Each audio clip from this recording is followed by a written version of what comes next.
Séance plénière matinale dès 8h30 ce jeudi au Conseil régional à Orléans. L'occasion pour les 77 conseillers régionaux d'investir le premier nouveau vice-président de région en la personne du député Jean-Marie Beffara, en remplacement d'Isabelle Gaudron. La perte du poste de première vice-présidente pour la maire adjointe d'Amboise fait suite à sa candidature aux législatives dans la 2e circonscription d'Indre-et-Loire comme dissidente PS. Je ne suis pas dans la sanction, je suis dans l'efficacité. J'ai une responsabilité pour conduire cette région, pour faire que la majorité porte de belles politiques, qu'il y ait une forte cohésion de la majorité. Avec Jean-Marie Beffara, on aura cette cohésion de la majorité. J'ai pensé qu'il était plus en situation aujourd'hui de porter cette cohésion que Isabelle Gaudron ne pouvait l'être. Ça ne change rien à ce que j'ai toujours fait en tant que vice-présidente chargée de la formation professionnelle et de l'apprentissage. La seule chose qui va changer, c'est un ordre protocolaire. Puisque j'étais première vice-présidente et je redeviens 4e vice-présidente.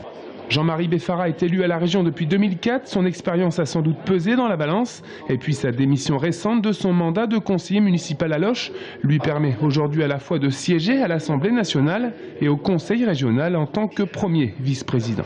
C'est une marque de reconnaissance et de confiance que j'apprécie particulièrement.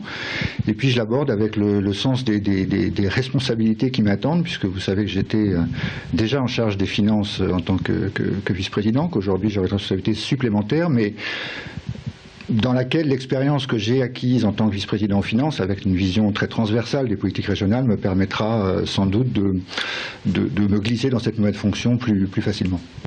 Le Front National et le groupe d'opposition Union pour la région Centre se sont abstenus lors du vote. Hervé Novelli y voit un simple arrangement interne au parti.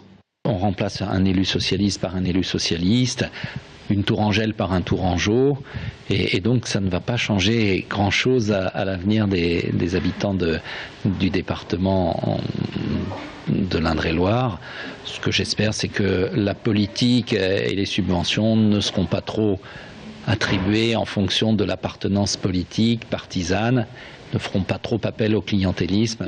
La prochaine séance du Conseil régional se tiendra les 24 et 25 octobre pour 2 jours de session, où il sera question notamment des prochaines orientations budgétaires, de l'agenda 21 ou de la situation du TER en région.